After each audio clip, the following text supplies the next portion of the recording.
Welcome to our study of 1 Corinthians. Today we arrive at one of the most beloved chapters in the whole Bible, chapter 13, Paul's magnificent love letter. Jesus sums up the whole of the law and prophets in Matthew 22, 37 through 39, saying, "You shall love the Lord your God with all your heart and with all your soul and with all your mind, and you shall love your neighbor as yourself." So it is not surprising to find that Paul applying the ultimate solution of divine love to almost all that ails the Corinthian church. Forgive the long recitation, but 1 Corinthians 13 is worth reading all at once. If I speak with the tongues of men and of angels, but do not have love, I have become a noisy gong or a clanging cymbal.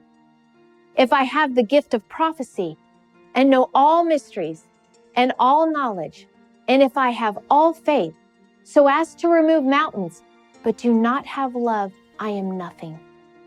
And if I give all my possessions to feed the poor, and if I surrender my body to be burned, but do not have love, it profits me nothing. Love is patient, love is kind, and is not jealous. Love does not brag and is not arrogant. Love does not act unbecomingly. It does not seek its own, is not provoked, does not take into account a wrong suffered, does not rejoice in unrighteousness, but rejoices with the truth, bears all things, believes all things, hopes all things, endures all things. Love never fails, but if there are gifts of prophecy, they will be done away. If there are tongues, they will cease. If there is knowledge, it will be done away. For we know in part and we prophesy in part, but when the perfect comes, the partial will be done away. When I was a child, I used to speak like a child, think like a child, reason like a child. When I became a man, I did away with childish things. For now we see in a mirror dimly, but then face to face. Now I know in part, but then I will know fully, just as I also have been fully known. But now faith, hope, love, abide these three, but the greatest of these is love. In this chapter, Paul combines two important ideas: the nature of spiritual gifts and the love of God at work in believers. Paul introduces chapter 13 by saying in 12:31, "But earnestly desire the greater gifts, and I will show you a still more excellent way." Here in 1 Corinthians 13, Paul shows a far better way to settle their troubles: love. Paul describes for us true godly love. Paul tells us that of the three great Christian virtues, faith, hope, and love, only love is eternal. Faith will someday be replaced with seeing. Hope will be replaced with receiving. Love, however, will endure throughout eternity in God's presence. Love is the greatest thing in the world. In fact, if you have the greatest of faith and surest of hopes, but lack love, you are not great. You are, in fact, nothing. Now, this does not mean that everything that claims to be love is of God, any more than everything that claims to be spiritual is of the Holy Spirit. There is a specific type of love that is godly. It involves a selfless concern for the welfare of others. This is expressed best in God's relationship with His creation, particularly the self-sacrificial death of Jesus. Given the complexity of the human condition, man's love can be as corrupt and misguided as everything else in our interactions. We may at times mean well, but meaning well is not the same as doing good. We lack the purity of the divine heart and the wisdom of the divine mind to bring about truly good and beneficial outcomes. We must therefore seek God's heart for the world and pursue the leading of the Holy Spirit. When Paul gets to verse 4 through 7, the concept of godly love is explained by a list of its characteristics. Love is best described in how it behaves and sometimes how it does not behave. Love is slow to lose patience. It looks for a way of being constructive. It is not possessive. It is neither anxious to impress, nor does it cherish inflated ideas of its own importance. Love has good manners and does not pursue selfish advantage. It is not touchy or hypersensitive. It does not keep account of evil or gloat over the wickedness of other people. Love is indestructible. If your love is godly love, your love is tough. Godly love suffers long, bears all things, endures all things, and will finally outlast all things.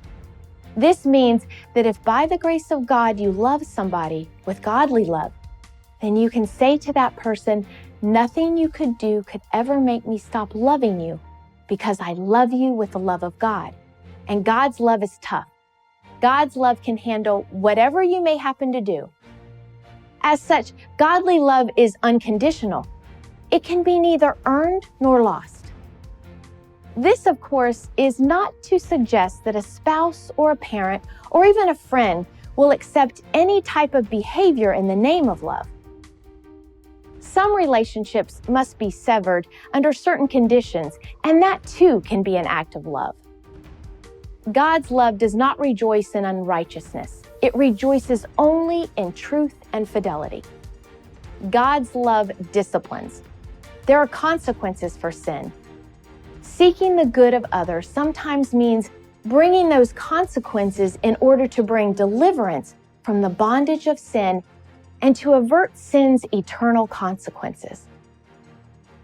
Paul says that love never fails. Now, we fail to love, make no mistake about that. In fact, you cannot get anywhere with godly love until you confess that you do not possess it in yourself.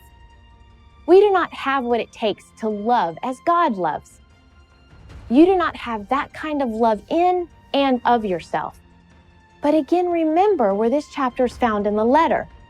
We are talking about the works of the Holy Spirit. We're talking about the Holy Spirit gifting that enables the Spirit-controlled believer and the Spirit-controlled church to function. So this love is a power of the Holy Spirit that He gives to believers in Christ. Godly love is the primary evidence that the Holy Spirit is in your life and in your church. And in the providence of God, it never fails. Now let us turn our attention to 1 Corinthians 15, the resurrection chapter. Just as the church in Corinth struggles with division, disorderly meetings, marriage issues, and conflicts over the meat in the marketplace, they are also battling false teaching in the church over the issue of the resurrection of the deceased believer. Working from the common ground of a belief in Jesus' resurrection, Paul reminds them of the centrality of the resurrection in the gospel he preached when he was in Corinth, saying in 1 Corinthians 15, 1-8, "Now I make known to you, brethren, the gospel which I preached to you, which also you received, in which also you stand, by which also you are saved, if you hold fast the word which I preached to you, unless you believed in vain. For I delivered to you as of first importance what I also received, that Christ died for our sins according to the Scriptures, and that He was buried, and that He was raised on the third day according to the Scriptures, and that He appeared to Cephas, then to the 12. After that, He appeared to more than 500 brethren at one time, most of whom remain until now. But some have fallen asleep. Then He appeared to James, then to all the apostles, and last of all, as to one untimely born, He appeared to me also." Jesus Christ died for your sins, according to the Scriptures, and Jesus Christ rose from the dead, according to the Scriptures.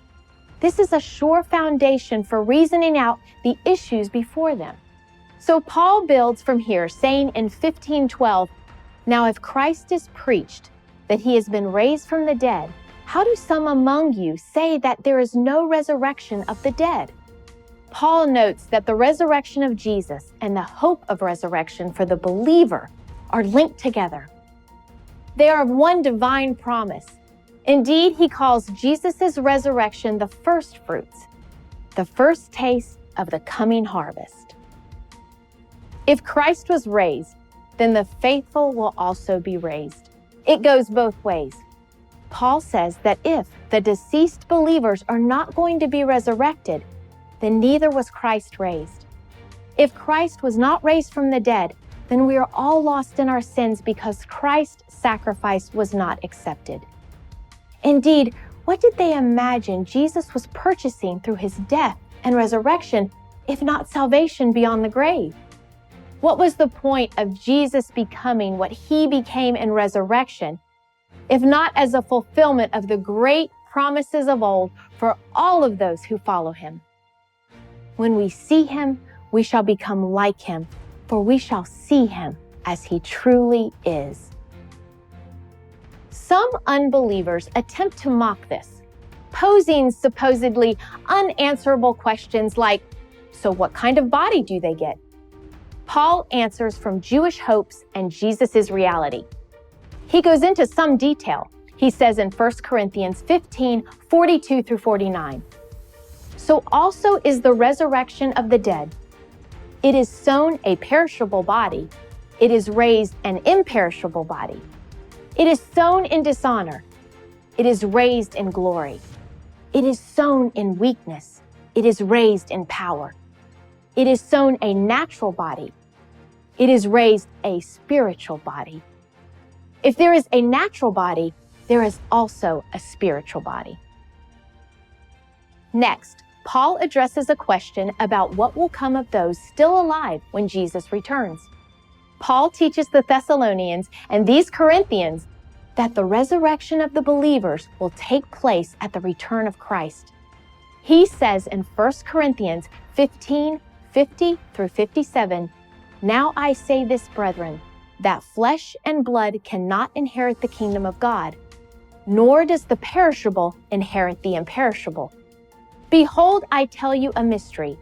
We will not all sleep, but we will all be changed in a moment, in the twinkling of an eye. At the last trumpet, for the trumpet will sound, and the dead will be raised imperishable, and we will be changed. What practical truths do we learn from all this? Paul puts forth these truths as anchors for present hope and for endurance in the work of Christ. He says in 1 Corinthians 15, 58, therefore, my beloved brethren, be steadfast, immovable, always abounding in the work of the Lord, knowing that your toil is not in vain in the Lord. So as we conclude, the questions that arise are, do you know that you have received the Holy Spirit and that you truly belong to Christ? The proof is godly love. Further, are you steadfast in your faith, unmovable, abounding in the work of the Lord, having the assurance of the resurrection and the faith of spending eternity with God? Trust in the gospel of the Lord Jesus Christ and accept his unconditional, inspiring, and indestructible love for you today. And I pray that you can shine forth that love to others.